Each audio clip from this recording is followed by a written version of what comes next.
I remember as a kid somebody giving me a Batman toy. I said, oh boy. Then I ran and hid it. Figured I'll come back for this and I don't have to share it with another kid. Mostly my brother, but I forgot. And I never did. And then 40 years later, I found that Batman again. I'm glad I've learned since then. Sharing is the very best part. Sharing your toys, sharing your heart. Oh no, nothing ever feels so good as giving it away. Having someone to play with. Being happy isn't having your own stuff. No, no, it's sharing your love. Yeah.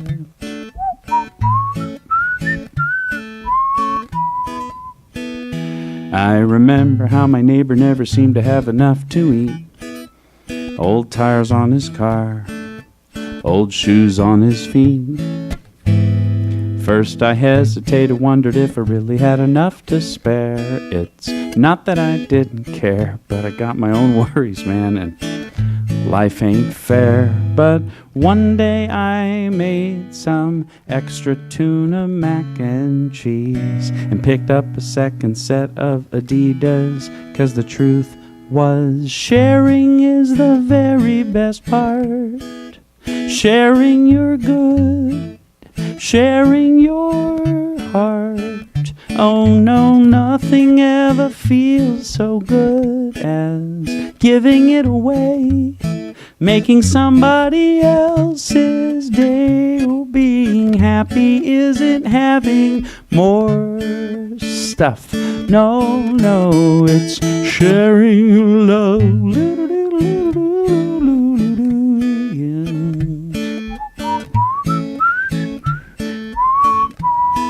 It's sharing your love.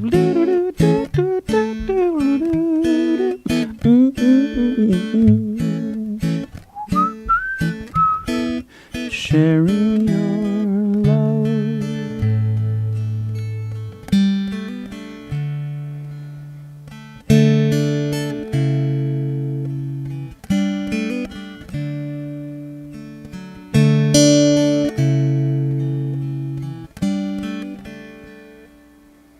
I can see in your eyes you're so weary.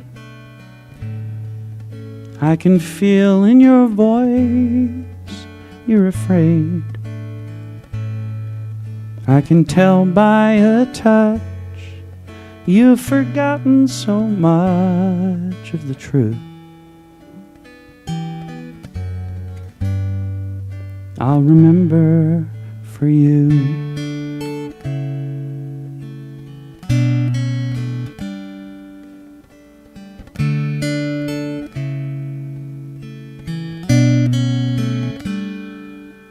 When the plans that you've made lay abandoned, when your dreams you have seen disappear, no reason to try, you're even wondering why. Push on through. I'll remember for you.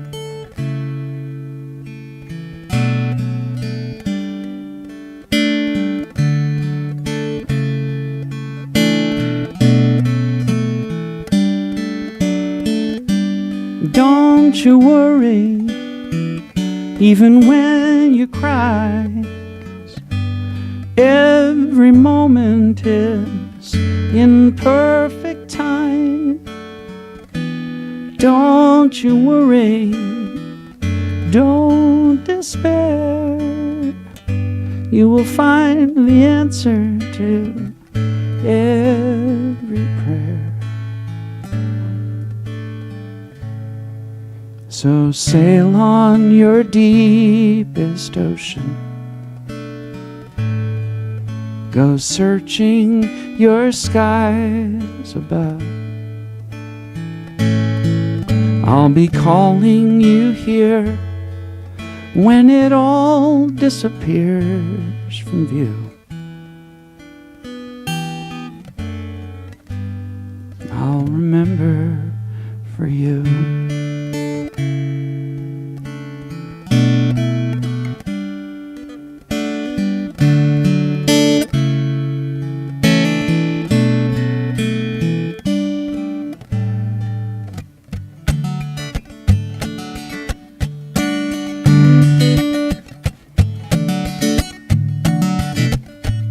As best I can, my heart is an open heart. As best I can,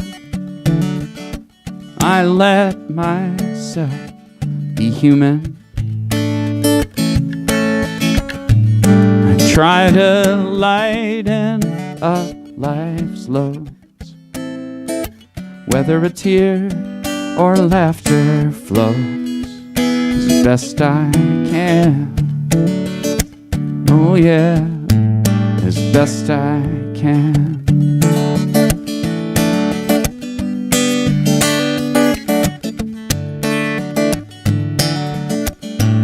As best I can, my home is a kindness home.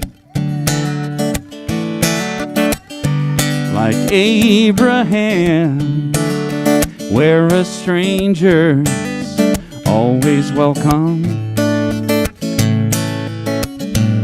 If they're hungry, then they eat. When they're lonely, well, they've got me. As best I can, yeah. Oh yeah, yeah, as best I can. What good can one man do? I'm just trying to find out. But I can only give what I've decided I'm about. As best I can. My world is a peaceful world, where all nations stand shoulder to shoulder, where we are equal before God. We are neighbors, one and all, as best I can. Yeah, yes, best I can. Whoa.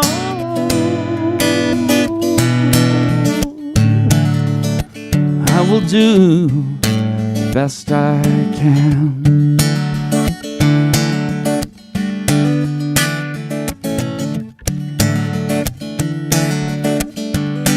Best I can. People say the world is always speeding up, that there's hardly even time enough for love, that Mother Nature doesn't get things done the way the humans can, that we must never stand in the way of progress. It's time to slow it down, slow it down, slow it down now. Time to take a breath, and slow it down. Time to look around at where we are now, and who we've become, and where we're headed. It's time to slow it down.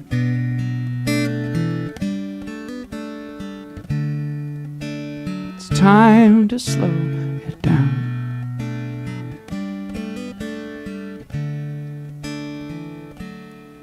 I don't buy what these Google folks are selling.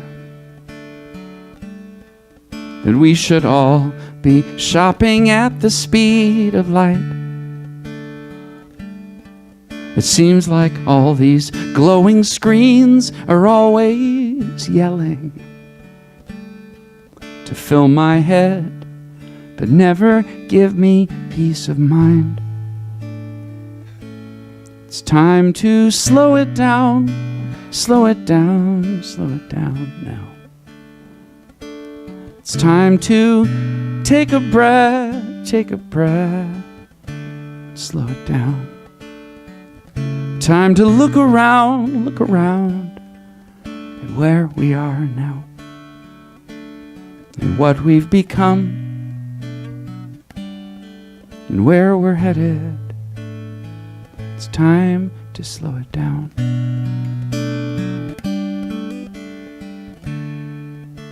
It's time to slow it down.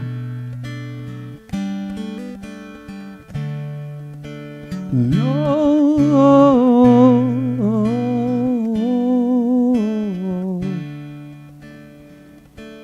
It's time to slow it down, slow it down, slow it down.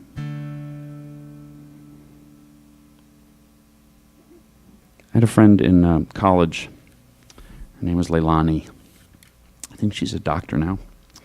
And she was 1 year younger than me. Went to my high school in Skokie, Niles North. And then I went to Washington University in St. Louis. And the next year, Leilani went to Wash U too.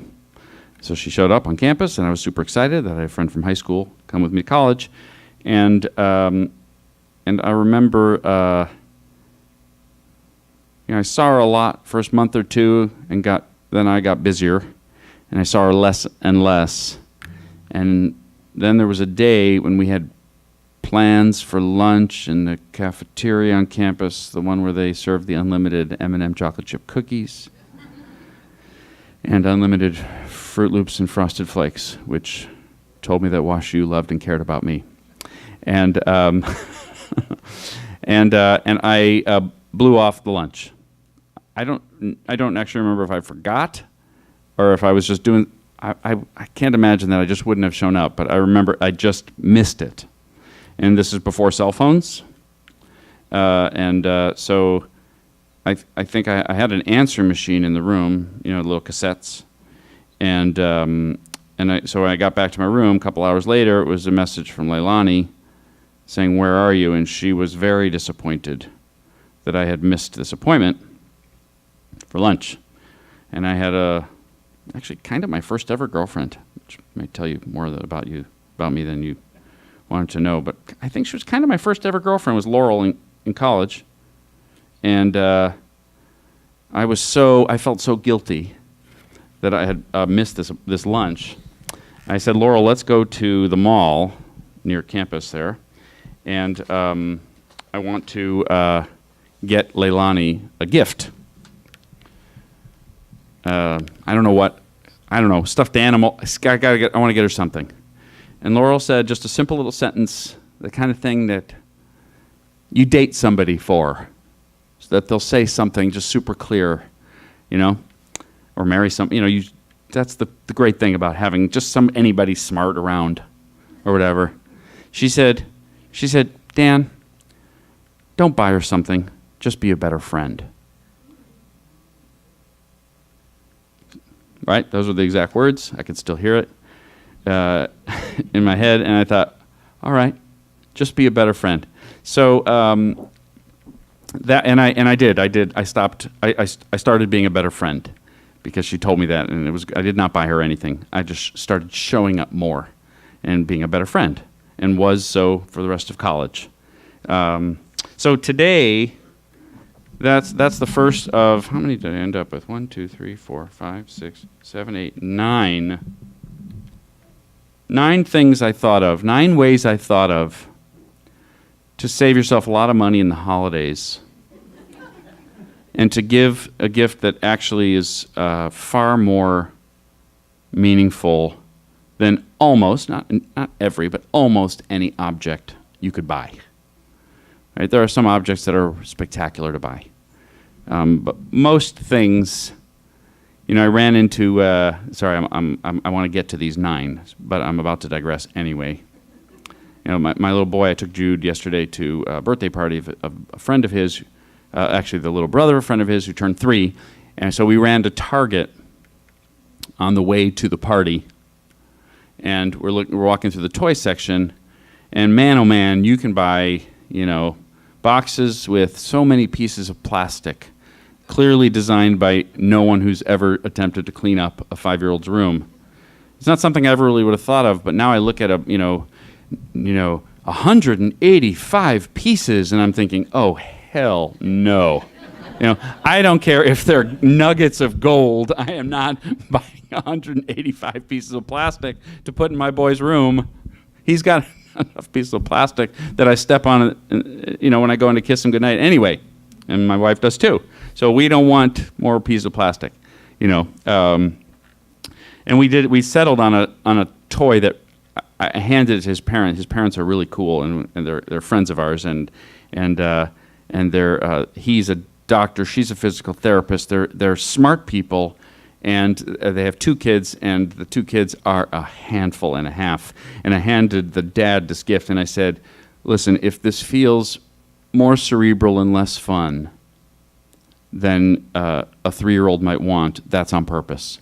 It's intended mostly to get your kid into an Ivy League college. It's really not. It's not 200 pieces of plastic." He's like, "Bless you, man. Bless you." Got him this very cool wood puzzle thing that Jude and his mommy have done for hours, and it's very interesting and stimulating, and you're following patterns, and that's what I got the kid. But I still even felt uncomfortable. I couldn't think, what can I give? I was thinking, what could I give? I don't know him well enough. I don't know a 3-year-old. I'm not his uncle. I can't take him to the park and play soccer, because that is a gift, right? That is actually a gift.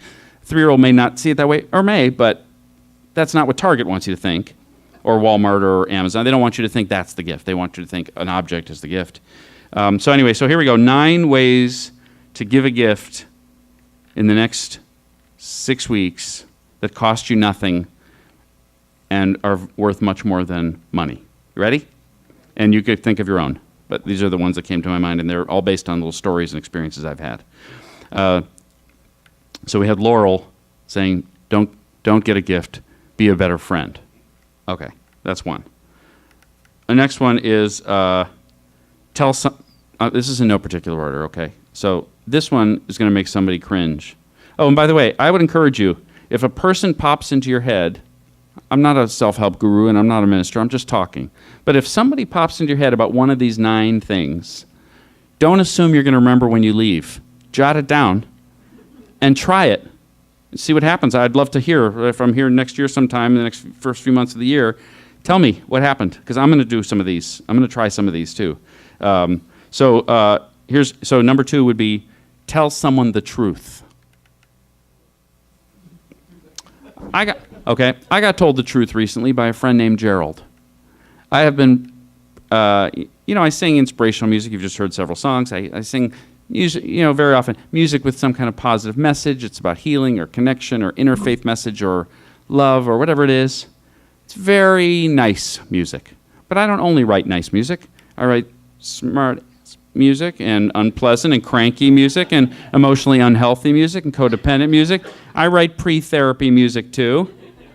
And I have an album of those songs, and it's a really good album. And I sang them all. It was like 10 or 11 years ago. And lately, I've been sending out songs to major publishers and labels and producers with the intention of. Have I talked about Operation Ambition here? Maybe last time I was here. Yeah. So the intention here is to crack open the seemingly bulletproof 7-inch thick steel door that is the music industry itself, which I've been on the outside of for 20 years, making a living making music, ironically, and selling CDs, but not within the business at all. And I've been producing these pop songs that are really, really good. And I'm objectively saying that. I've written a lot of terrible songs. These aren't them. 5, 10, 15 of these songs, they are good. And I recorded the first few of them and sent them out to some music publishers and to some friends in the music business. I don't have very many, handful. And my friend Gerald is an A-list brilliant singer. You've heard his voice 1,000 times because he sings on every major motion picture soundtrack. I say, hey, Gerald, what'd you do this week? Oh, I did the Star Wars, the new Star Wars movie. Okay. What'd you do last week? Spider-Man movie. Oh, okay. You know, right? He's that guy. He's the guy. He's the one of 7 who gets that call. And we're talking about like Olympics level, don't make a mistake or you're out kind of thing. You know, I always think of the Olympics. You know, you train for 8 years and then a toe crosses a line and it's over, you know, or you miss by 0.0004 meters, you know, third place and you're out of a medal.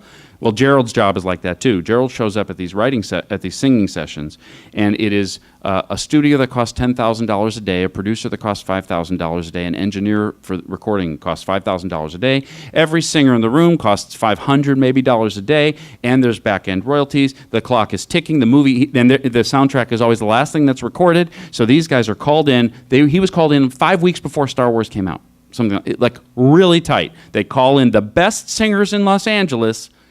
I won't say the country, it's a little extreme, but these are seasoned professionals. They put a piece of sheet music in front of them, and they say, sing.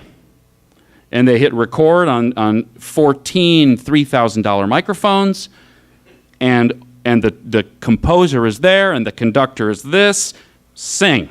And you make a mistake, and Gerald has told me this, you make a mistake, miss one note, one word, and somebody will come and tap you on the shoulder and say, go ahead and go home. They won't humiliate you publicly, but everybody knows what just happened.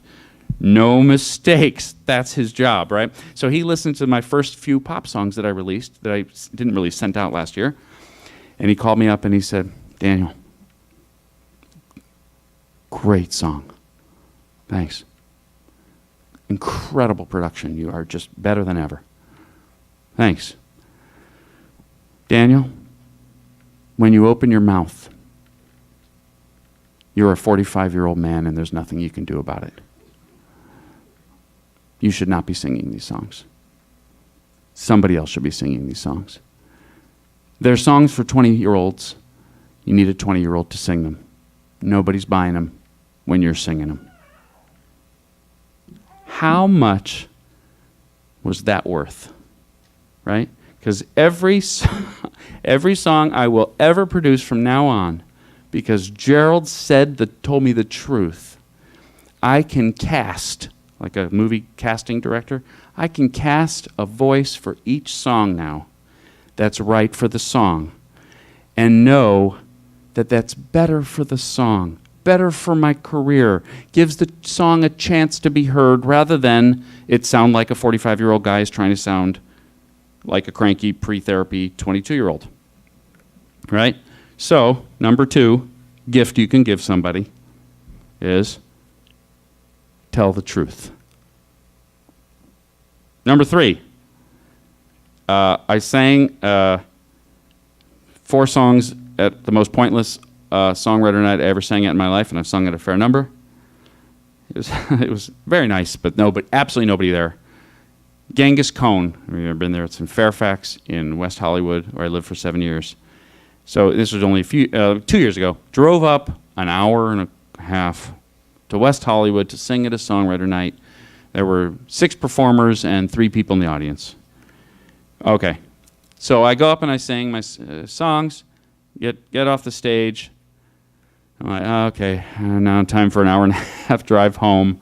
Because West Hollywood, West LA, all of LA really is that miracle in which you can actually get into a traffic jam at 11 o'clock at night on a Thursday, and you have no idea what anybody's doing out there, but they're all on the road at the same time. And so it is an amazing thing. If you've never driven to West LA, probably all you have, but if you never have, I don't recommend it. Stay away.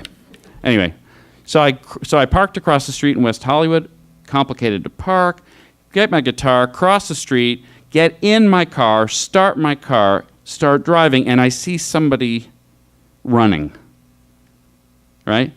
And he's like waving at me. I pull over on Fairfax, roll down my window. He says, here, I think you left this on stage. And it was like a $3 connector from guitar to little box on the floor. And he was the sound man at Genghis Khan. Okay? That guy sees 4 acts a night, 7 nights a week, For all I know, he'd been there 20 years, maybe 2 years. But you don't stay fresh and ripe in a little tiny club. I mean, it's this size. All of Genghis Khan room is this size, right here. The half of this room. That's it. You know, and it's not a glamorous place. And that guy went running down the block across Fairfax to give me this little. I couldn't believe it. So my suggestion for gift number 3. Because I will never, I don't think, forget that guy. I will never forget that somebody who was pretty confident, he could be pretty confident he'd never see me again, had never heard of me or seen me before. That guy cared enough about a stranger to offer just that little thing that I never would have expected from a stranger. So the third gift I'd suggest is you're to give the gift of surprise to somebody, that you would do the little thing that nobody would ever expect you to do, certainly not for a stranger. And we are presented with that opportunity all the time. Right? I remember the first time, probably 10 years ago, 15, 20 years ago, I heard the first time of somebody walking down the street and putting a quarter in somebody's meter who had expired. I thought, oh my God, that is the nicest 25-cent gift, right? And I found out it was illegal. Do you remember all that? There was all this controversy. Whatever, that's not the point, right? But that's the third thought, is a gift can be, that guy gave me a gift. Like faith in the stranger. You know what I mean? And because there's a subtext there that I'm not alone, that it's not that he did not care.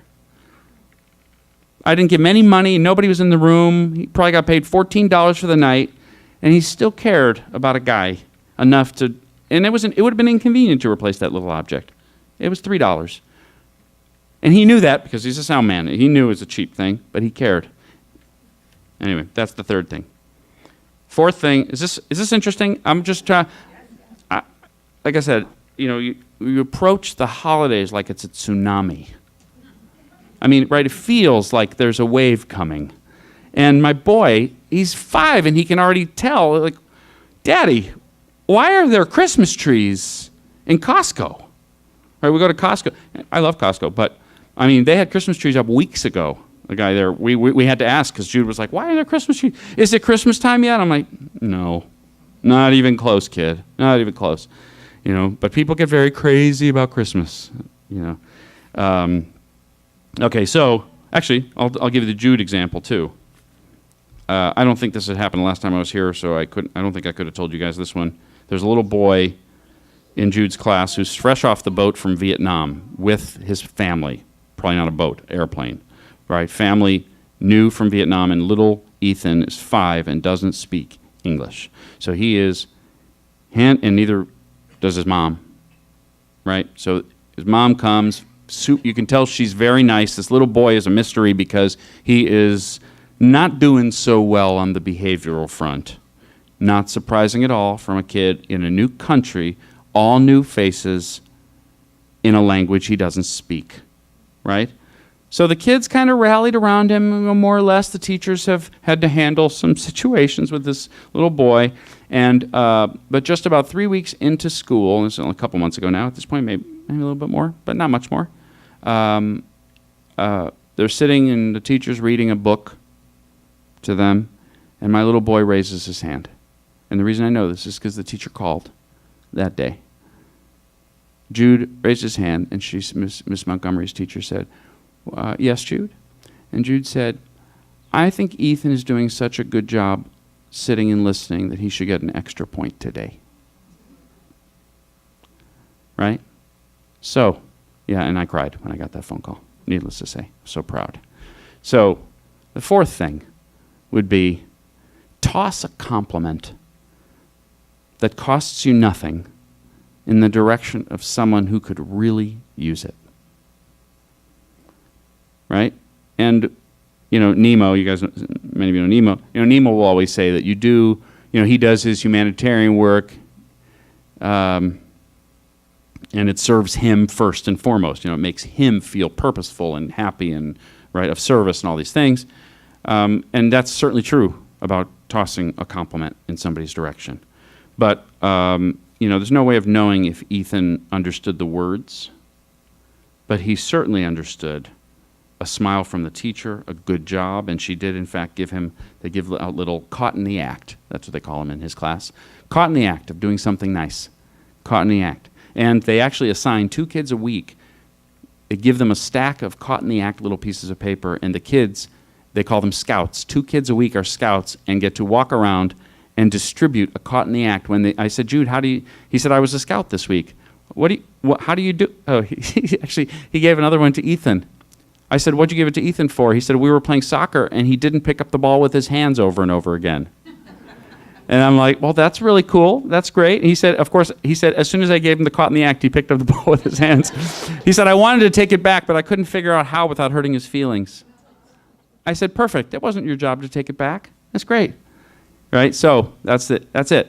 Toss a compliment out that somebody doesn't see coming. Who needs it? Like something that, this isn't to sound heroic, but something I like to specifically do, sounds very random, in airports, is I like to say hello, eye to the person mopping or cleaning the bathroom. Because there are people, there's millions of people walking by, right? But an airport is where humans have airports, and like Times Square and like stadiums are the places where humanity has best mastered the art of pretending that you're not with thousands of other people. You avoid any acknowledgement of somebody's son standing behind you in line, somebody's mother in front of you on the plane, right? It's just too much to process how many people are in an airport with you. So my observation is most people just don't. But the most invisible people in the airport that I've seen, I've been on a lot of planes in the last 20 years, some of you have, I'm sure, too. The most invisible people are the ones cleaning the bathrooms and mopping and vacuuming the terminal the gate when no one's there. And those are people that I specifically say, looks great, thanks. I'm not saying a change. I cannot possibly take any credit for anything, know that it does anything whatsoever. Maybe it's just me feeling like a nice person. But maybe not. Maybe I'm the first person to say a word to somebody who is surrounded by tens of thousands of people in a workday and no one acknowledges them being there. A Jude moment, Looks great, thanks. That's all I do. You're welcome. That's it. Anyway. All right. I think we're at 5, maybe 6. One of the loveliest things I've ever experienced is I know I'm singing much less than I normally do. I hope this is okay. Is this okay? Should I stop talking and sing? No. You can do both. Well, all right. So I have the song Last Song that you guys know, and in Is the World a Little More Peaceful, Oceans and Sky a Little More. So I'm glad I came. Right, I'll sing it for you. Okay. So. In Last Song, there's a line, has a child stood a little bit taller because of something that I said, right? Have I left a little kindness? Have I eased a little pain? If so, then I'm glad I came, right? So I released the Water CD. This is 2007. Put out the Water CD and had a fair number of pre-orders actually at the time. Shipped out hundreds of them. I don't know, maybe 1,000 of them. A lot of people bought it in advance to help support making the album. And a week later, I got an email. Now, there's this girl named Emily who was, maybe some of you have heard me talk about this. I haven't talked about it in a while, but it's possible I've said it out loud here. Emily was a little girl who used to be at Religious Science, which those of you who don't know what that is, it's another little religion-y thing, kind of like, it's very, very interfaith, very non-God. It's just inspirational and self-help and humanitarian and those sort. It's like Oprah religion kind of thing. No, I mean it is.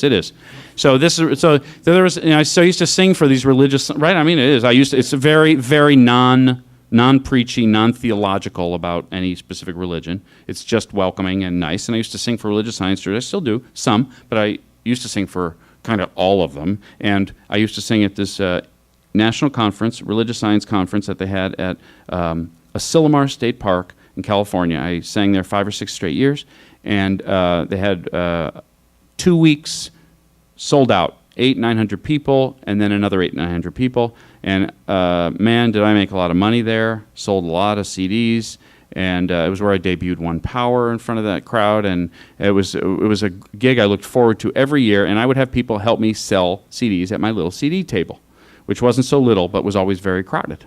I sold a lot of records then, right? And there was a little girl named Emily who used to help me sell CDs, and she was maybe 7. You know, she'd stand at the table, she'd make change for people, and she would pepper me with questions about how I make a living singing songs and how I make a CD and how I write songs and all this stuff, right? And she was very admiring, totally ridiculously adorable. I remember Emily. Okay. So fast forward 2007, I released the Water CD, and a week after it comes out, I get an email, right? It says, "Hi, Daniel. I don't know if you remember me. It's Emily. I used to help you sell CDs at Asilomar. And I just finished listening to the Water CD, and I want you to know that if you're wondering whether a child stands a little bit taller because of something that you said, the answer is yes. Love, Emily." Right? Right. Cried at that one too. Right? The answer is yes. Never forget it. So, suggestion number 5 of how to give a gift that costs nothing. Remember something somebody did for you that they would never imagine you remembered, but made a real difference for you, and say thank you for it. Out of the blue.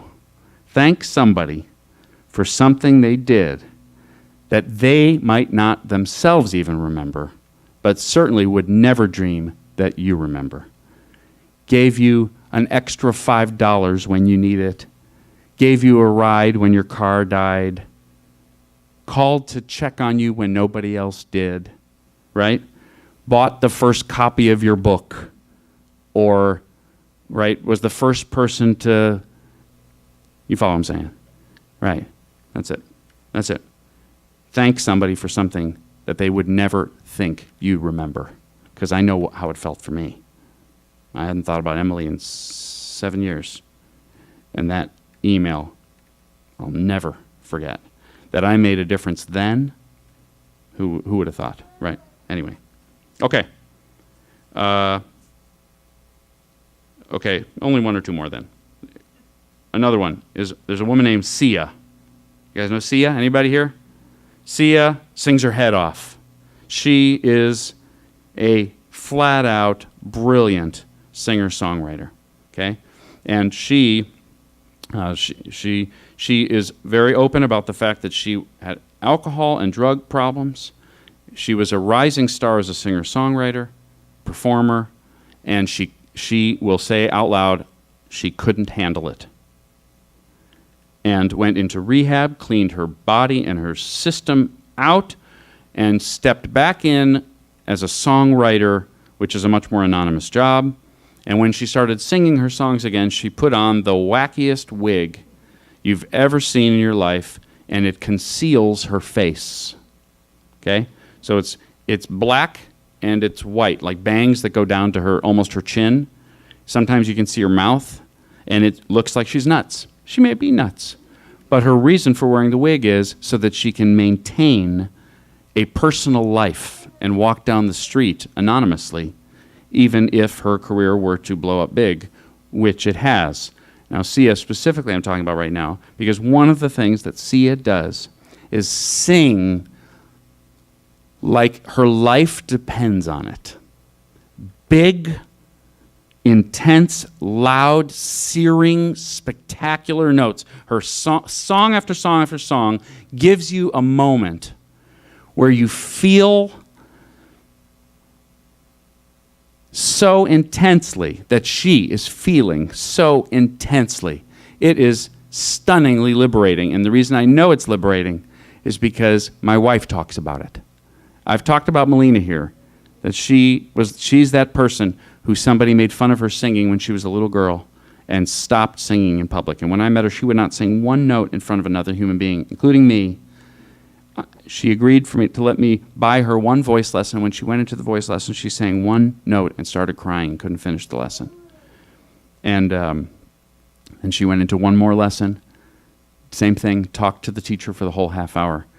Gradually, the shell cracked open. Gradually, till now, she sings back up on my albums, right? And it's fun, and she looks forward to it, although I couldn't pay her enough to do an open mic with me, and I've asked because we sound really nice together, and she, of course, not surprisingly, has a beautiful voice, right?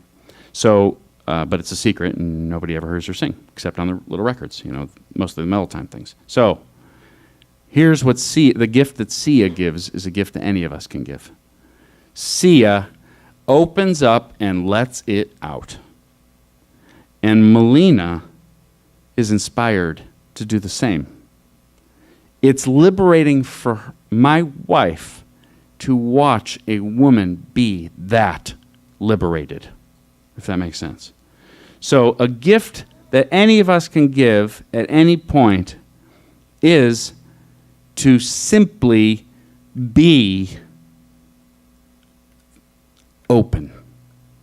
Laughing loud gives other people permission to laugh loud. Forgiving out loud gives somebody permission to forgive. Being real in front of your congregation gives the room permission to be real. And that is a gift you don't even have to have a recipient for, right? Because that for sure, what Nemo says is true. It starts by you being a winner, a recipient of your own gift, right? And I'm as self-conscious as anybody else in 100 things, 1,000 things. But when Melina started talking about Sia, I realized that was another gift that costs nothing, but can change somebody's life. And the last one I'll say, the last gift you give that costs nothing, is I thought of it with a column written by a guy who had started a music company. And then he sold his music company. He wrote a column a couple years later. He said, I had a baby boy, and here's what we do. I'm paraphrasing badly, but here's what we do every Tuesday. We go to the beach, and I leave my phone in the car. And for 2 or 3 hours, we do anything we want. If he wants to watch an ant for 45 minutes, I take a deep breath, I stifle my adult impatience, and I let him stare at that ant for as long as he wants. I don't look at any screens. I don't check emails. I don't even talk to anybody else. It's my boy and me, right? So it's really comes back to Laurel's advice originally. But nobody in the digital world that we are now inundated with, that's why I tossed in that little song about slow it down and Google and so on. Nobody in the modern world selling us stuff wants us to be quiet, right? They absolutely know. Closing your computer is the worst moment in Amazon's day, right? The worst moment in Yahoo's day, the worst moment in Google's day is the moment you turn off your phone, right? Because when it's on, they're following you, physically following you. They know where you're walking and when you're driving and where you're going. They know who you're close to, physically close to, right? They're watching every algorithm, and they're selling that information. Every minute of every day, we are generating billions of dollars for multinational companies that are very, very powerful, super smart, brilliant people working there, and not necessarily evil. That's the business they're in. But it is not the business that a human being is in. And a relationship has nothing to do with a screen, right?